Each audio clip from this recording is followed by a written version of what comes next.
केशव नगर राज्य के एक छोटे से गांव में हरिराम नाम का एक सीधा साधा, मेहनती और ईमानदार किसान अपनी पत्नी के साथ खेत में बैठा हुआ था। देखना, हमारी फसल इस साल बहुत अच्छी होगी। हाँ, क्योंकि मेरी मेहनत के साथ साथ मेरे खेत की जमीन पर तुम्हारी मेहनत का पसीना भी शामिल है अर्चना। हाँ। नहीं, सारे गांव में केवल तुम ही मेहनती और ईमानदार हो। तुम्हारे पास जमीन तो कम है, लेकिन तुम्हारा दिल बहुत बड़ा है। कुछ देर बाद दोनों पति पत्नी घर चले गए।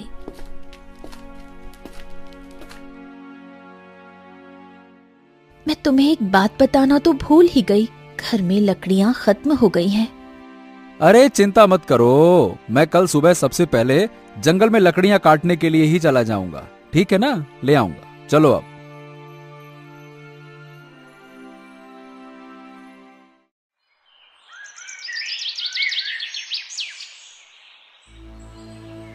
अगली सुबह हरिराम लकड़ियां काटने के लिए जंगल चला गया।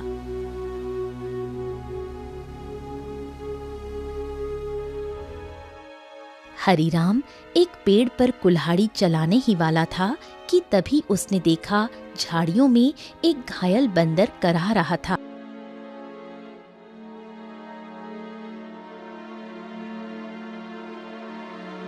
हे भगवान, बाप रे, इस बंदर को तो लगता है किसी ने बुरी तरह से घायल कर दिया है। जरूर किसी जंगली जानवर ने इसके ऊपर हमला किया होगा। बताओ भला, बेचारे का हाथ खून से भरा हुआ है। ओहो हो। हरिराम बंदर के पास बैठा था। काश तू बोल सकता तो बता सकता कि तेरी तकलीफ कहाँ है। फिलहाल तो तेरे हाथ में खून दिख रहा है, लेकिन जिस तरह से तू दर्द से तड़प रहा है ना, बाप रे, तकलीफ तो कहीं और ही है। उसी समय वहां एक साधु आ पहुंचा।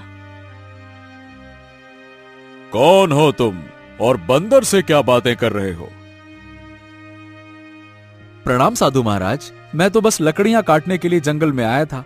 इस घायल बंदर को देखा तो इसके ऊपर तरस आ गया। लगता है किसी जंगली जानवर ने हमला किया है इसके ऊपर। देखिए ना, इसके हाथ से खून बह रहा है, लेकिन जिस तरह ये दर्द से तड़प रहा है, मुझे तो लगता है कि इसे कहीं और ही तकलीफ है। बहुत कम इंसान होते हैं जिनके मन में जानवरों के प्रति इंसानियत होती है। रुको रुको रुको। ओम। इतना बोलकर साधु मंत्र पढ़ने लगा। अचानक रंग बिरंगी किरणों से बंदर का जख्म सही हो गया। हाँ, अब ये बंदर तुम्हें बता सकता है कि इसकी तकलीफ कहाँ है। इतना बोलकर साधु वहां से चला गया। बंदर उठकर खड़ा हो गया। मेरे कंधे में बहुत दर्द हो रहा था। हाँ, अब अच्छा लग रहा है। एक शेर ने मुझ पर हमला किया। मैं बचने के लिए दूसरे पेड़ में कूदा। शेर का पंजा मेरे हाथ में लगा और मेरा हाथ घायल हो गया। मैं पेड़ ही नहीं पकड़ पाया और मैं जैसे ही नीचे गिरा, बाप रे बाप, मेरे कंधे में बहुत चोट लग गई थी। अरे, तुम तो बिल्कुल मनुष्य की आवाज में बात कर रहे हो। ये कैसे संभव हुआ? जब साधु ने मंत्र पढ़ा ना, तब मुझे ऐसा लगा कि मेरे अंदर बात करने की शक्ति आ गई है। मैंने बोला और मेरी आवाज तुम तक पहुंच गई। लगता है ये चमत्कार साधु बाबा ने किया है। हाँ।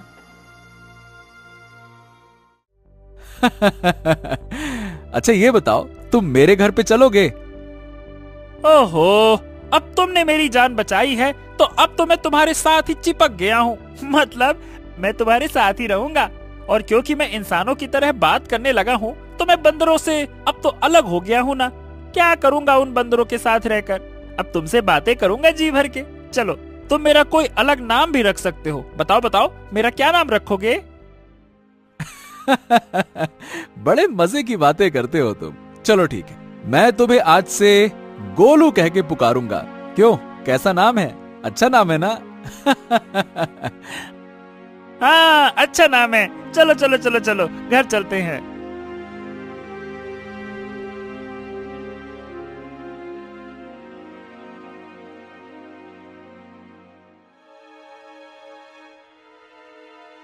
अरे, ये जंगल से तुम बंदर को क्यों पकड़ लाए? हरिराम पूरी घटना अर्चना को बताने लगा। क्या क्या वास्तव में बंदर बात कर सकता है? अरे तुम स्वयं पूछ लो।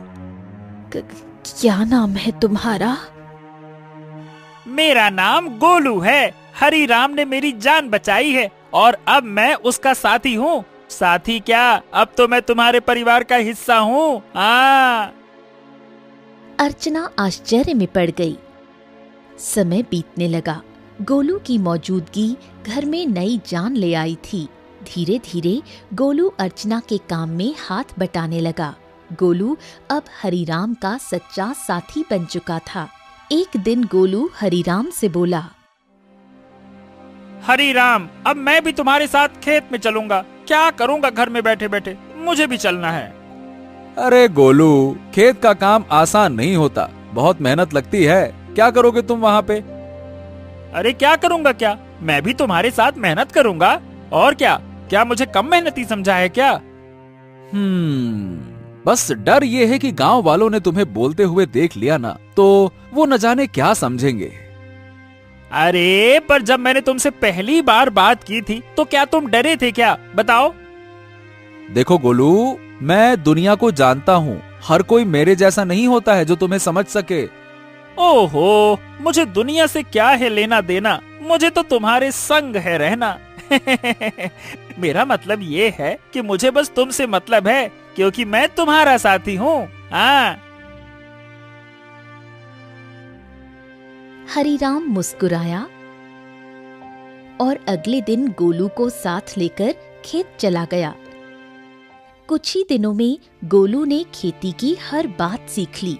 अब वो हरिराम का सच्चा मददगार बन गया था।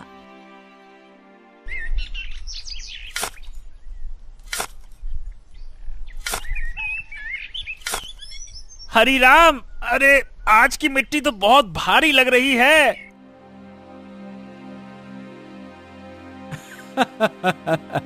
गोलू, अब तो तू पक्का किसान बन गया है। मिट्टी का भी फर्क समझने लगा है।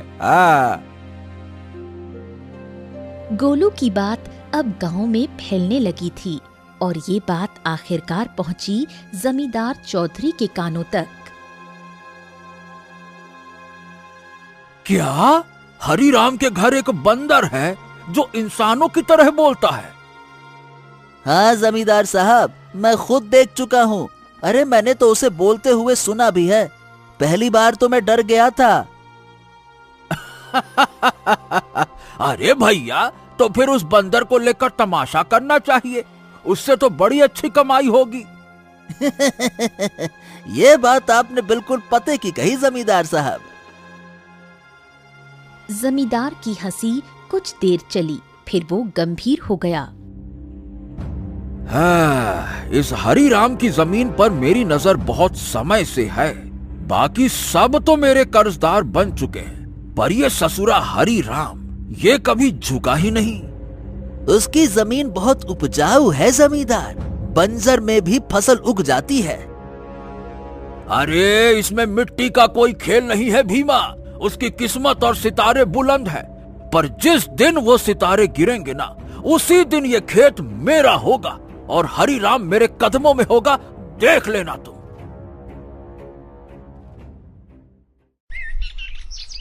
समय ऐसे ही बीतने लगा।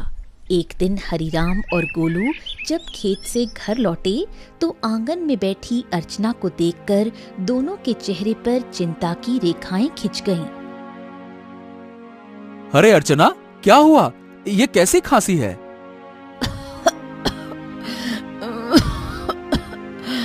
कुछ दिनों से खांसी हो रही है, अब तो दिन ब दिन और भी बढ़ती जा रही है। हरिराम, इसे नजरअंदाज मत करो, किसी अच्छे वैद्य को तुरंत बुलाना चाहिए। हरिराम ने देर न करते हुए गांव के एक अनुभवी वैद्य को बुला लिया। वैद्य ने अर्चना को ध्यान से देखा।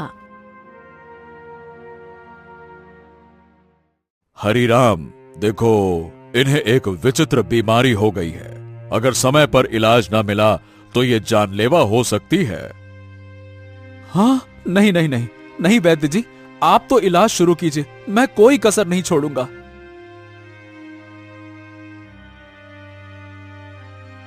उस दिन से हरिराम का सारा धन अपनी पत्नी के इलाज में लगने लगा। हफ्तों बीतते गए और एक दिन ऐसा आया जब उसकी सारी जमा पूंजी खत्म हो गई। उस दिन हरिराम घर पर अकेला बैठा था।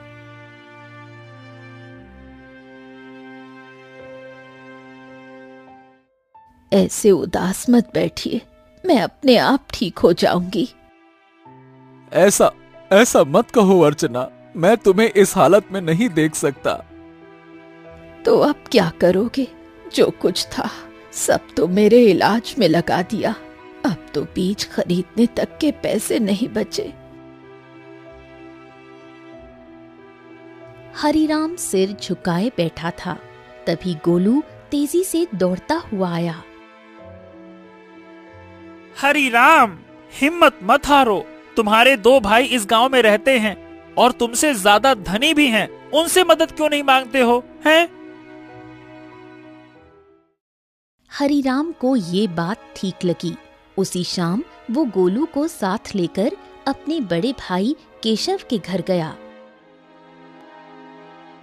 ओहो हरी राम, क्यों भाई, आज हमारे घर का रास्ता कैसे भूल गए हैं? भैया, अर्चना की बीमारी के बारे में तो अब गांव में सब जानते हैं। मैंने जो कुछ कमाया सब इलाज में लग गया। अब कुछ धन की जरूरत है भैया। तुम तो जानते हो मेरी फसल इस बार खराब हुई है। अब खुद मुझे उधारी लेना पड़ रहा है, तो मैं तुम्हें कहां से दूं? हरिराम कुछ नहीं बोला, सिर झुकाकर बाहर निकल आया। अरे वो झूठ बोल रहा था हरिराम, मैंने उसके चेहरे को देखा है, वो देना ही नहीं चाहता था। हाँ जानता हूँ रे गोलू, पर चलो एक और भाई है, उनसे मिलते हैं, चलो। अब दोनों बिरजू के घर पहुंचे। बिरजू ने दरवाजा खोला और हरिराम को देखकर चौंक गया। ओ हरिराम, आज भाई की याद कैसे आ गई? भैया भैया, मेरी पत्नी अर्चना बहुत बीमार है, थोड़ा सा धन चाहिए इलाज के लिए। क्या? अरे बंटवारे में वैसे भी तुझे ज्यादा जमीन मिल गई थी, उसे बेच नहीं देता? मेरे पास धन का पेड़ लगा है क्या जो मांगने चला आया? झूठ मत बोलो भैया, सच तो यह है कि तुमने और केशव भैया ने मेरे हिस्से की जमीन भी दबा ली थी। मुझे 6 बीघा जमीन मिलनी थी, बस 2 बीघा मिली है, 2 बीघा। अरे निकल जा यहाँ से, अगर कर्ज लेना है तो जमींदार के पास जा। मुंह उठा के चले आते, भाग यहाँ से।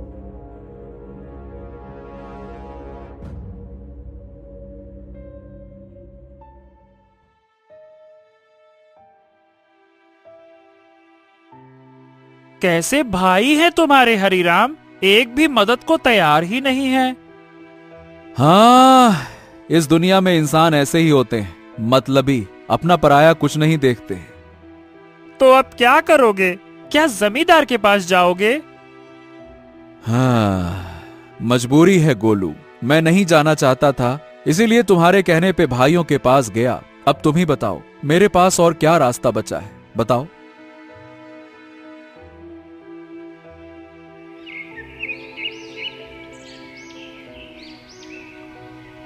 अगले दिन हरिराम और गोलू जमींदार की हवेली में जा पहुंचे। उम्मीद उसे कम थी, मगर अपनी पत्नी की खातिर उसने खुद को झुका दिया था। मैं जानता था हरिराम, एक न एक दिन तू चलकर मेरी हवेली में जरूर आएगा भैया। आपने बिल्कुल सही कहा था मालिक, जब तक इसकी किस्मत चमक रही थी तब तक बहुत अकड़ में चलता था। अब देखो कैसा मुरझाया मुरझाया सा खड़ा है। ए जमींदार, तुम्हें किसी की हालत का मजाक उड़ाने का हक नहीं है। लोग तुम्हारा सम्मान करते हैं, तुम्हें भी दूसरों का सम्मान करना चाहिए, समझे? ए बंदरवा, बकवास बंद कर। तू इंसानों की तरह बोलता है, इसका मतलब ये नहीं है कि तू इंसान बन गया है, समझा? हाँ भैया हरिराम, बताओ बताओ क्यों आए हो? क्या बताएं, आपको तो सब पता है, मेरी पत्नी बीमार है, सारा धन इलाज में चला गया, कुछ धन की आवश्यकता है। अच्छा, धन चाहिए तो भैया मेरी शर्तें सुन लो। ब्याज 50% और बदले में कुछ गिरवी रखना होगा। हाँ, मेरे पास कुछ बचा है क्या जो गिरवी रखूं? जो सोने के आभूषण थे वो भी इलाज में बिक चुके हैं। अरे है ना, क्यों नहीं है? तेरे पास 2 बीघा जमीन है, भैया उसे गिरवी रखो। वक्त पर कर्ज चुकाएगा तो जमीन तेरी वरना मेरी, सीधा हिसाब। बोलो भैया।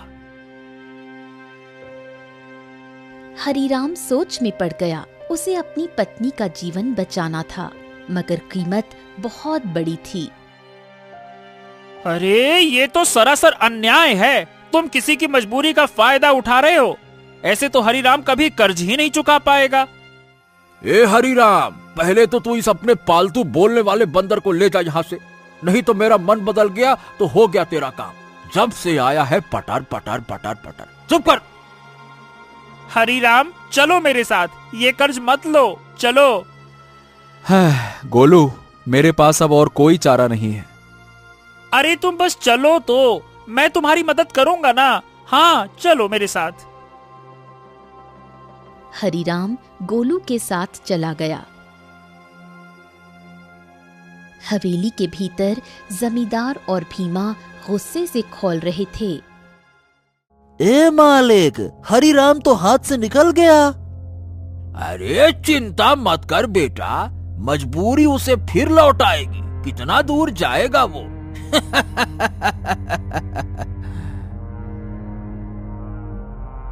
हरीराम गोलू के साथ घर पर आ पहुंचा और गोलू तुरंत वहां से चला गया। शाम तक गोलू लौटकर नहीं आया। हरीराम और अर्चना की चिंता बढ़ने लगी। गोलू अब तक क्यों नहीं आया? कहीं जमींदार ने उसे कुछ कर तो नहीं दिया? अरे पता नहीं कहां गया। मेरा मन भी बड़ा बेचैन है। रात बीत गई। सुबह सूरज की किरणों के साथ ही गोलू वहां पहुंचा, हाथ में एक चमकती जड़ी बूटी के साथ। अरे गोलू, तू कहां था? हमें लगा कहीं तुझे कुछ हो तो नहीं गया। अरे मैं जंगल गया था उन साधु महाराज को ढूंढने जिनसे मुझे बोलने की शक्ति मिली थी।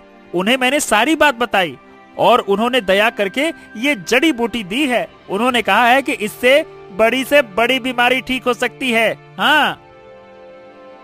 गोलू ने वो जड़ी बूटी अर्चना को दे दी। कुछ देर बाद अर्चना की आंखों में चमक लौट आई। मुझे बिल्कुल स्वस्थ महसूस हो रहा है, जैसे मैं कभी बीमार ही नहीं थी। हाँ। अर्चना, तुम्हारी खांसी भी ठीक हो गई। और गोलू, तू तो हमारे लिए देवता बन गया। अगर तू नहीं होता तो मैं जमींदार से कर्ज लेकर अपनी खेती भी खो बैठता।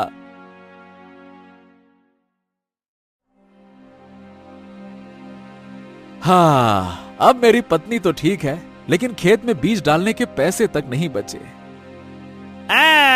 मैं जानता था कि अर्चना के ठीक होने के बाद तुम्हें बीज की जरूरत पड़ेगी, इसीलिए मैं साधु महाराज से बीज भी लेकर आया हूँ। हाँ, ये देखो। क्या बीज? हाँ, उन्होंने ये चमत्कारी बीज दिए हैं। अब देखो, अगर तुम इन्हें अपने खेत में बो दोगे तो ऐसी फसल उगेगी जो पूरे राज्य में किसी ने नहीं उगाई होगी, और सबसे पहले तुम्हारी फसल ही तैयार होगी। हाँ, मजा आ गया ना? इतनी जल्दी? हाँ, लेकिन एक शर्त भी दी है साधु महाराज ने। जब तुम्हारा समय अच्छा हो जाए तब तुम उन लोगों की मदद करना जो जमींदार के कर्ज में दबे हुए हैं। अरे मित्र गोलू, गोलू गोलू गोलू, तू मेरा सच्चा साथी निकला। हम दोनों मिलकर अच्छे से खेत में फसल बोएंगे। चल मेरे भाई।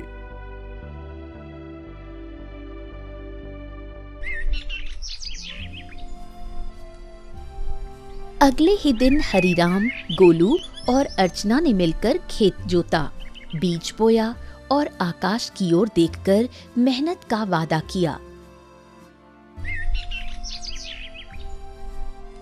कुछ ही दिनों में हरीराम के खेत में ऐसी फसल लहराई जैसे किसी ने पहले कभी नहीं देखी थी। गांव वाले चकित रह गए। अरे देखो रे देखो, हरिराम के खेत में तो जैसे सोने जैसी फसल लहरा रही है। हाँ हाँ हाँ हाँ हाँ। हाँ, हमारी फसल तो अभी जामी भी नहीं है और इसकी तो फसल भी तैयार हो गई। और उसकी बीवी अर्चना, जो कि महीनों बीमार रही, अब रोज खेत में काम करती है। भैया, ये तो कोई चमत्कार ही लगता है।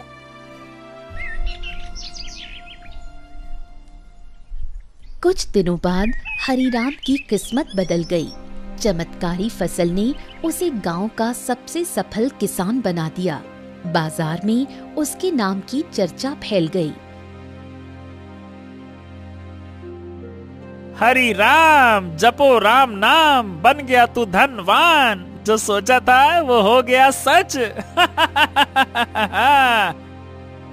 हाँ, वाकई में सच तो हो गया, लेकिन अब बारी है गोलू वादा निभाने की, उन सब की मदद करने की जो जमींदार के कर्ज में डूबे हैं। हाँ बिल्कुल, चलो आज से ही शुरुआत करते हैं। अपने गांव का बिंदेसर का खेत सबसे पहले छुड़ाते हैं। चलो।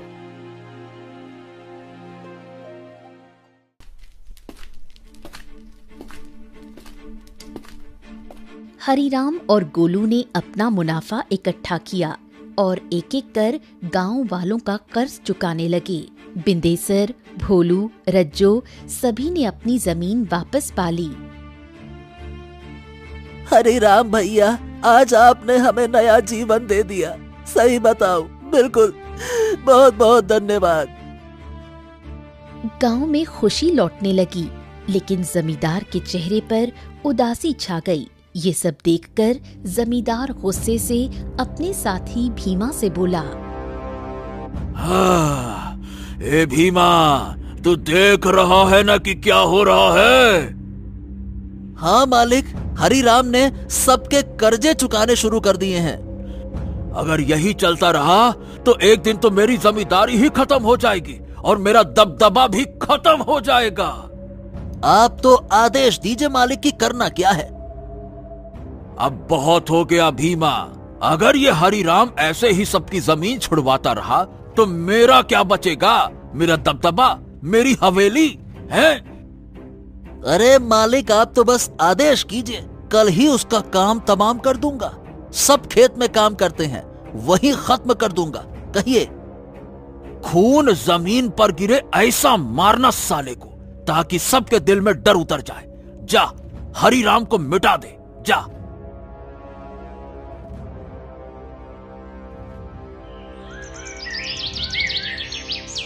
सुबह का सूरज उगा, लेकिन किसी तूफान से पहले की शांति जैसा लग रहा था। हरिराम खेत में बीजों को देख रहा था, जो अब सोने जैसे चमकते दिखते थे।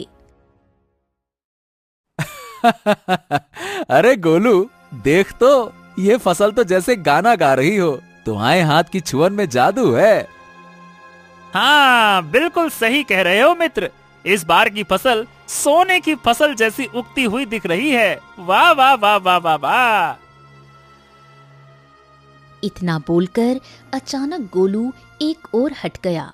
सच तो ये था कि गोलू को किसी की आहट की भनक लग चुकी थी। तभी वहां जमींदार और भीमा आ पहुंचे। भीमा के हाथ में लंबा बर्छा था। हरिराम झुका हुआ था। अब भुगतो किसान। जैसे ही भीमा ने हरिराम की ओर बर्छा फेंका, एक छलांग, एक चीख, एक वार, लेकिन हरिराम पर नहीं, गोलू पर। गोलू! नहीं नहीं नहीं, ये क्या किया तूने? तुम्हारे लिए मित्रता का मतलब सिर्फ साथ नहीं होता, कभी कभी बलिदान भी होता है। तूने मेरी जान बचाने के लिए अपनी जान दांव पर लगा दी। क्योंकि तुम मेरे साथी हो और मैं तुम्हारा।